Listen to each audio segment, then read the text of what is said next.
بسم اللہ الرحمن الرحیم۔ محترم ناظرین، السلام علیکم۔ آج کی ویڈیو میں ہم آپ کو حضرت لقمان علیہ السلام کے بارے میں بتائیں گے۔ تاریخ میں جن عظیم المرتبت اور صالح حکماں کا ذکر ہوا ہے ان میں سے ایک حضرت لقمان علیہ السلام ہیں۔ آپ کا اس میں مبارک قرآن میں 2 بار ذکر ہوا ہے اور قرآن کا سورہ نمبر 31 بھی انہی کے نام سے موسوم ہے۔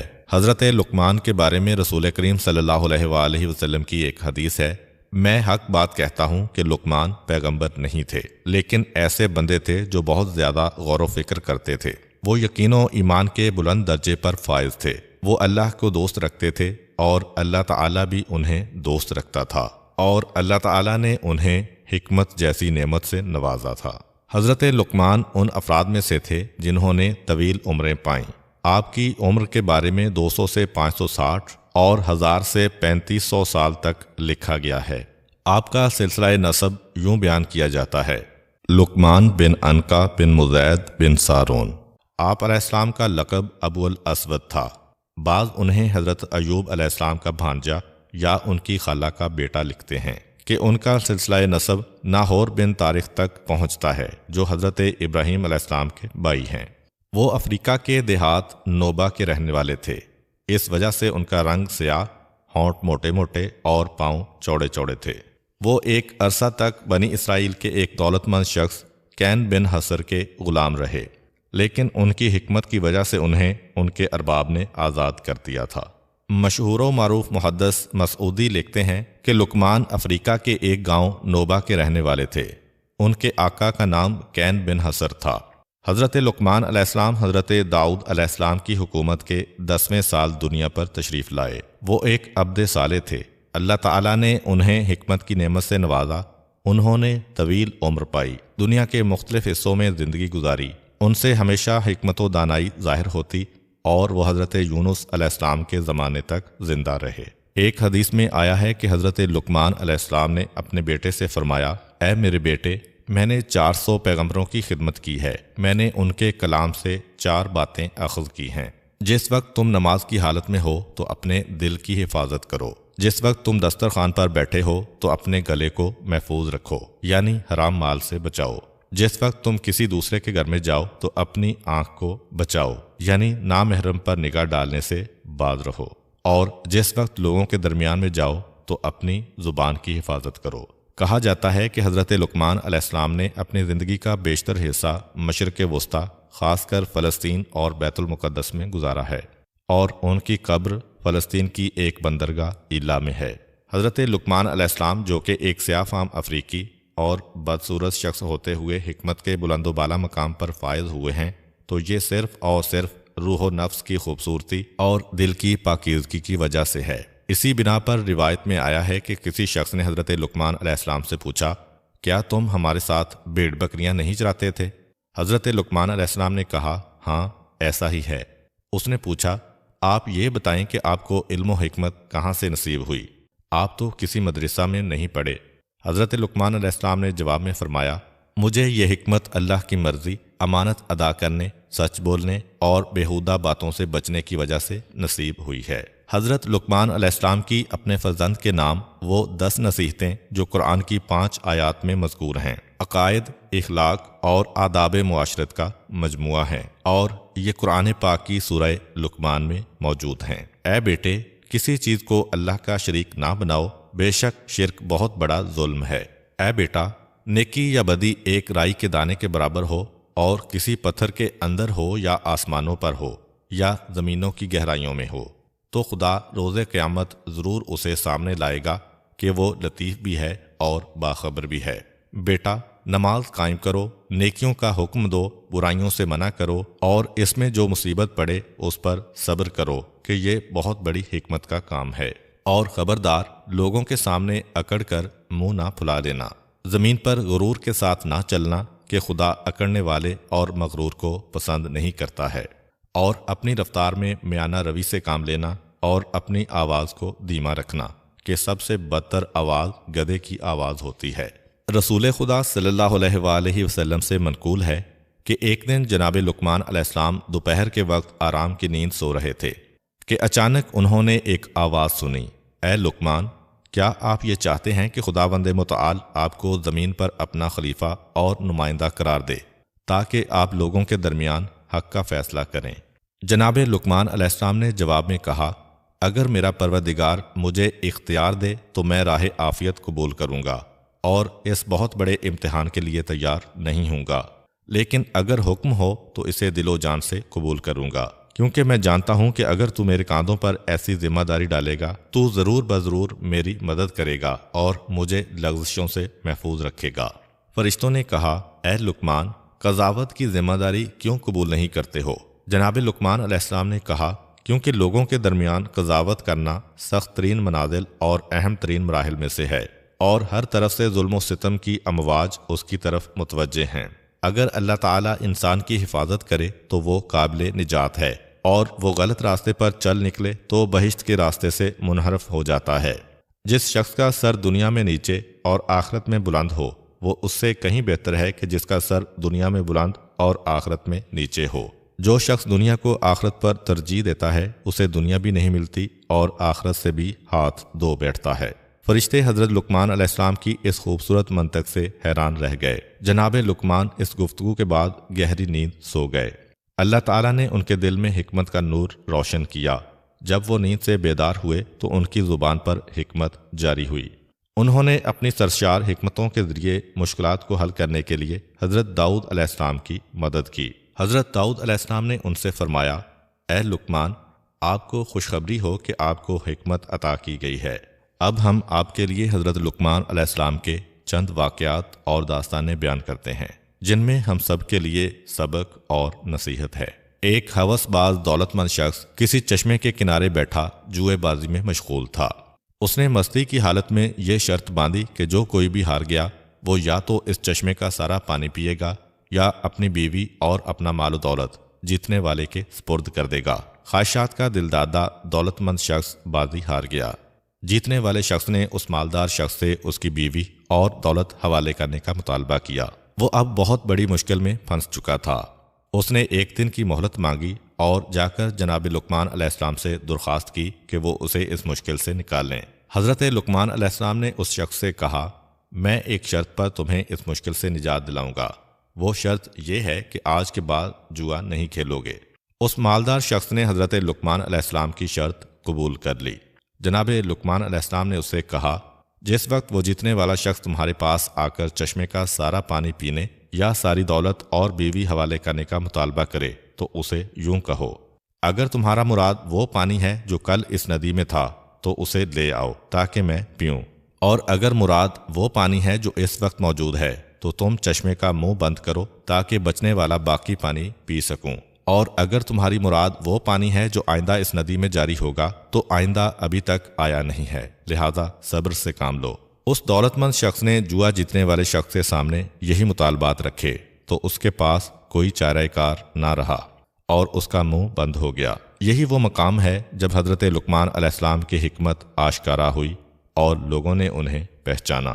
تاریخ انبیاء کے مطابق وہ دولت مند شخص حضرت لقمان علیہ السلام کا آقا کین تھا، جس نے 30 مسکال سونے کے عوض میں حضرت لقمان کو خریدا تھا۔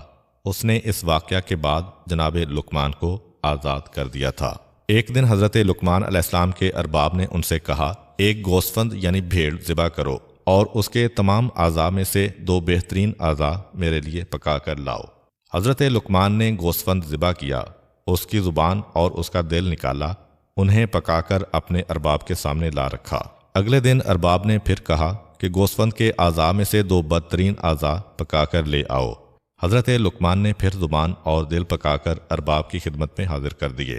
ارباب نے پوچھا، میں نے تمہیں کہا تھا کہ 2 بہترین اعضاء پکا کر لاؤ تو تم زبان اور دل پکا کر لائے، پھر میں نے تم سے بدترین اعضاء کا مطالبہ کیا تو تم پھر دل اور زبان لے آئے ہو، اس کی وجہ کیا ہے؟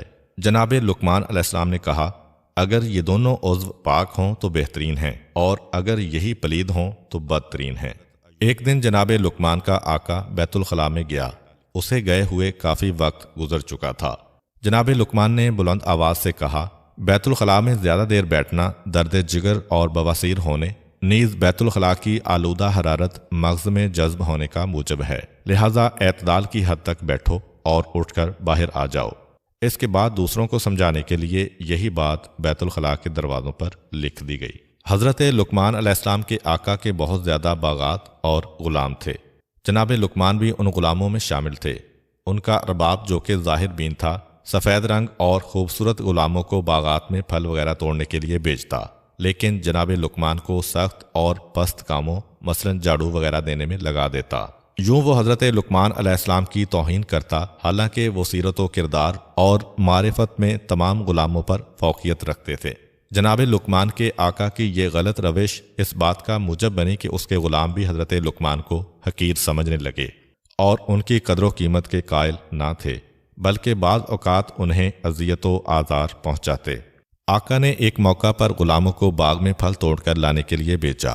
وہ باغ میں گئے اور مختلف قسم کے پھل توڑ کر لائے، لیکن آقا کی عدم موجودگی سے فائدہ اٹھاتے ہوئے انہوں نے وہ تمام پھل کھا لیے۔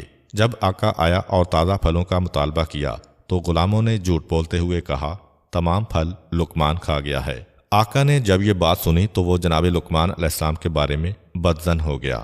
حضرت لقمان سمجھ گئے کہ ان کے آقا کی بدسلوکی اور ناراضگی کا سبب غلاموں کی اس تہمت کا اثر ہے۔ وہ اپنے آقا کے پاس گئے اور اسے یہ تجویز دیتے ہوئے کہا، اے میرے آقا، آئیں اور ہم سب غلاموں کا امتحان لیں تاکہ آپ کو ہمارے درمیان میں سے اچھے اور برے کا علم ہو سکے۔ اس نے پوچھا کہ میں تم لوگوں کا کیسے امتحان لوں؟ حضرت لقمان نے کہا کہ ہم سب کو کافی مقدار میں گرم پانی دیں اور ہمیں اسے پینے پر مجبور کریں۔ اس کے بعد آپ گھوڑے پر سوار ہو جائیں اور اپنا گھوڑا بیابان میں دوڑائیں، جبکہ سب غلاموں کو اپنے پیچھے پیدل دوڑنے کا حکم دیں۔ ایسا کرنے سے آپ کو یہ راز معلوم ہو جائے گا کہ وہ پھل میں نے کھائے ہیں یا ان لوگوں نے۔ آقا نے اسی طرح امتحان لیا۔ حضرت لقمان اور دوسرے تمام غلاموں کو گرم پانی پینے پر مجبور کیا۔ پھر وہ خود تو گھوڑے پر چڑھ بیٹھا اور سب سے کہا، میرے پیچھے پیچھے دوڑو۔ وہ سب ارباب کے پیچھے دوڑنے لگے۔ زیادہ دیر نہ گزری کہ جن غلاموں نے پھل کھائے تھے، دوڑنے کی وجہ سے ان کی حالت دگرگوں ہو گئی۔ ان لوگوں نے جو پھل وغیرہ کھائے تھے انہیں قید کر دیا۔ یوں آقا سمجھ گیا کہ پھل لقمان نے نہیں بلکہ دوسرے غلاموں نے کھائے ہیں اور لقمان پر تہمت لگائی ہے۔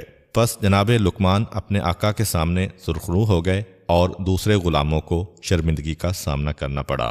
حضرت لقمان ایک مدت تک کسی دوسرے شخص کے غلام تھے۔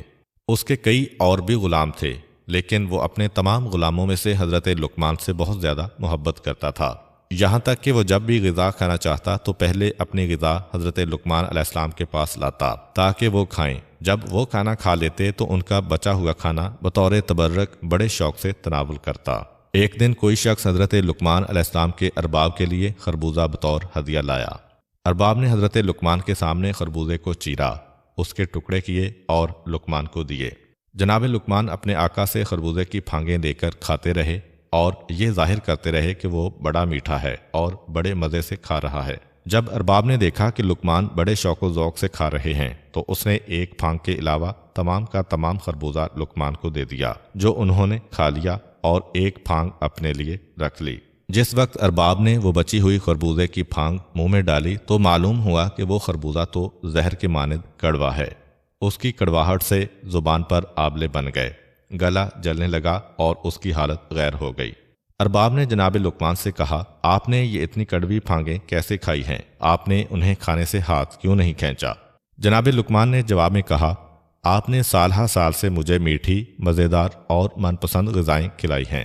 اب جب کہ ایک بار کوئی کڑوی چیز آ گئی ہے تو کیا یہ مناسب ہے کہ میں اسے نہ کھاتا اور اس پر اعتراض کرتا اور نمک حرام ہو جاتا؟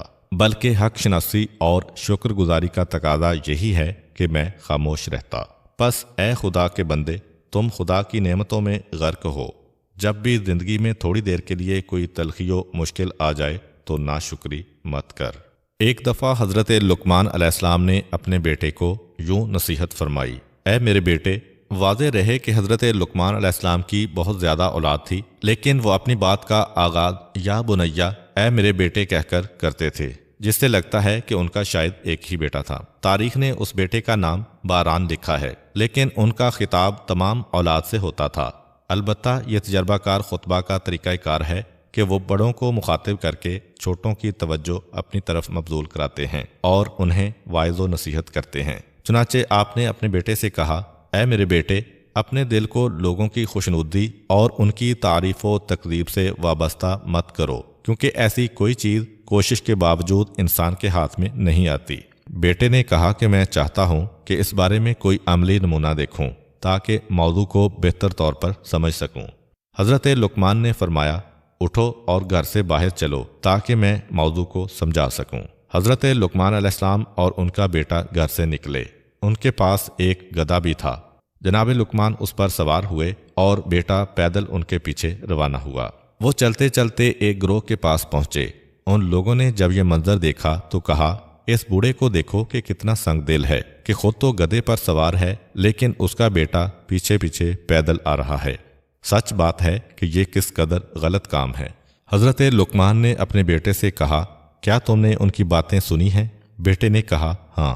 حضرت لقمان نے کہا، اب میں پیدل چلتا ہوں اور تم گدھے پر سوار ہو جاؤ۔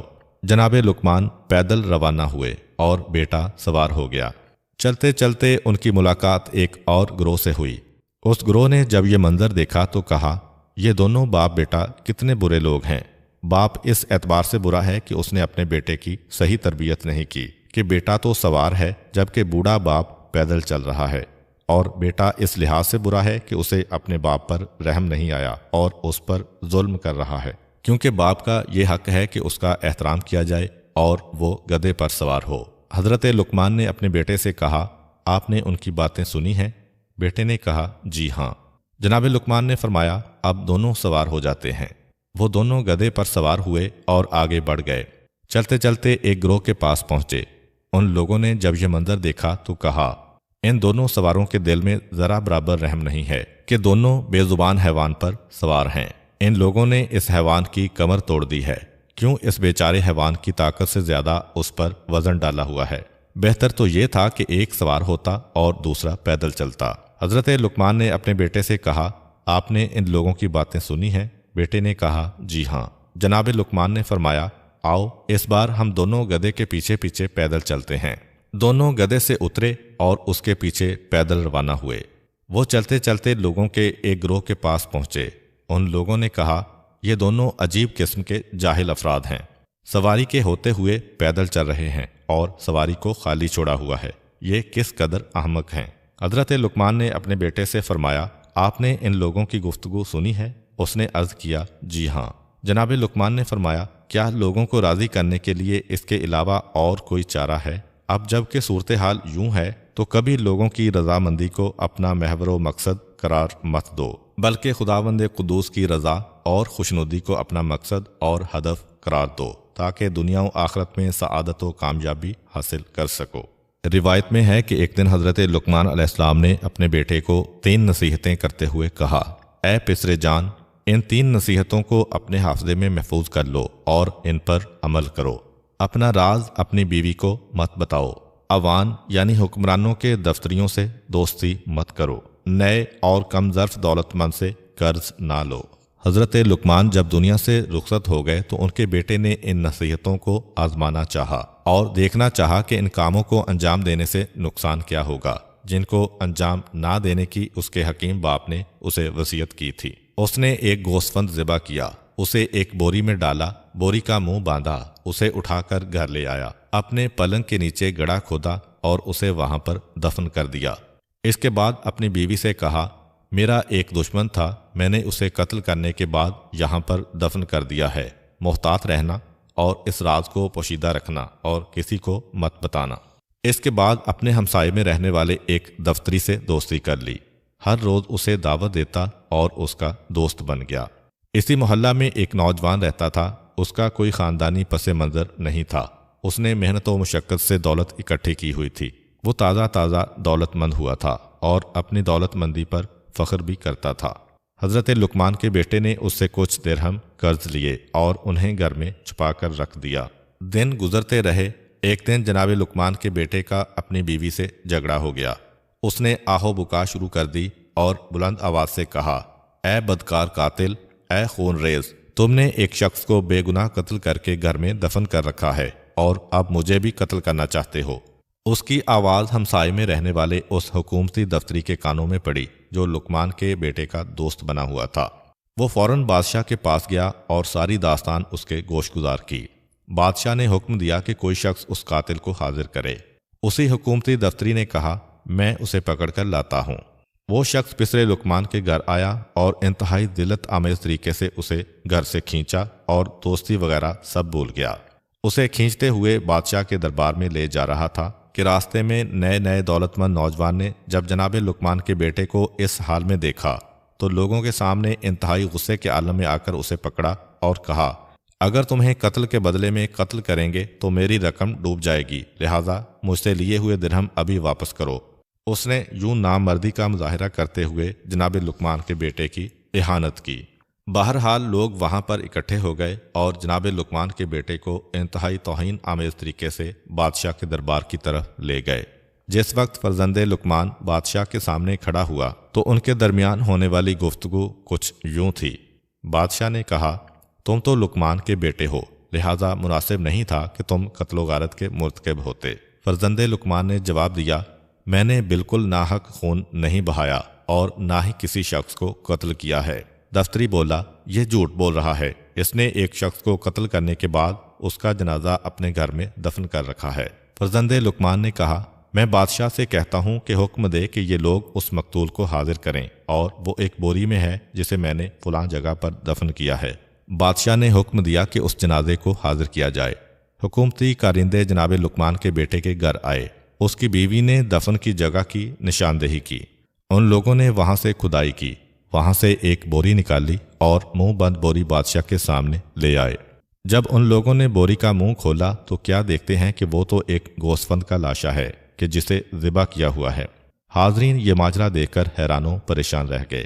بادشاہ نے کہا، اے پسر لقمان، تم نے گوسفند کو ذبح کرنے کے بعد کیوں دفن کیا ہے؟ اس کی وجہ ہمارے سامنے بیان کرو۔ فرزند لقمان نے کہا، میرے باپ نے مجھے یوں وصیت کی تھی کہ اپنا بید اپنی بیوی سے مت کہو، حکومتی دفتری کو اپنا دوست مت بناؤ اور تازہ ثروت مند سے قرض مت لو۔ میں اپنے والد بزرگوار کی ان وصیتوں کو آزمانا چاہتا تھا۔ انہیں آزمانے کے بعد اپنے پدر بزرگوار کی حکمت و سچائی کو سمجھا ہوں اور میرے اوپر واضح ہو گیا ہے کہ ان کی بات عین حقیقت ہے۔ جو کوئی بھی اس نصیحت کو سن رہا ہے اس کے لیے بہتر ہے کہ اپنا راز اپنی بیوی سے نہ کہے، تازہ دولت مند سے کبھی قرض نہ لے اور حکومتی دفتری سے بالکل دوستی نہ لگائے اور اپنے خانہ دل کو احمقوں کی دوستی سے پاک و صاف رکھے تاکہ دنیا و آخرت کی خوش بختی پا سکے۔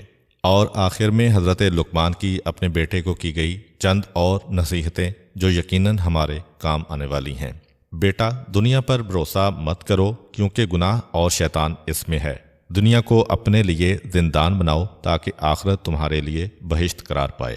اے پسر جان، تم پہاڑ کو اپنی جگہ سے نہیں اکھاڑ سکتے اور ایسا کام تمہارے ذمے لگایا بھی نہیں جائے گا۔ پس بلا اور مشکل کو اپنے کاندھوں پر مت اٹھاؤ اور اپنے آپ کو اپنے ہاتھوں سے ہلاک مت کرو۔ بادشاہوں کا ہمسایہ مت بننا، وہ تمہیں ہلاک کر دیں گے۔ ان کی اطاعت اور پیروی مت کرنا ورنہ کافر ہو جاؤ گے۔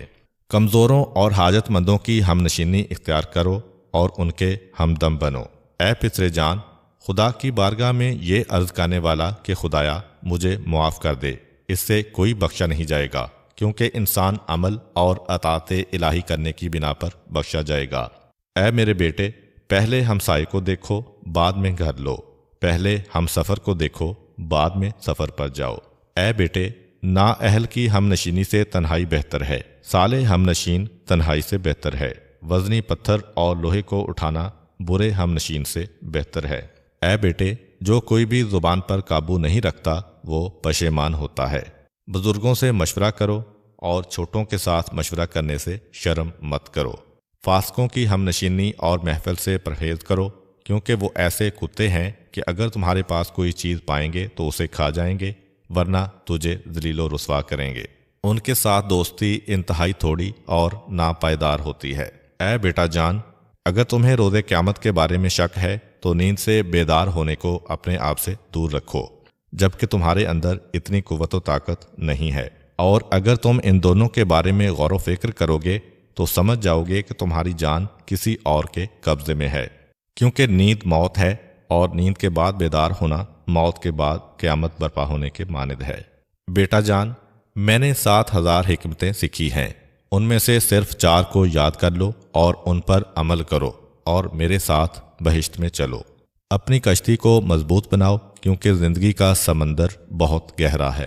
گناہوں کا بوجھ ہلکا کرو کیونکہ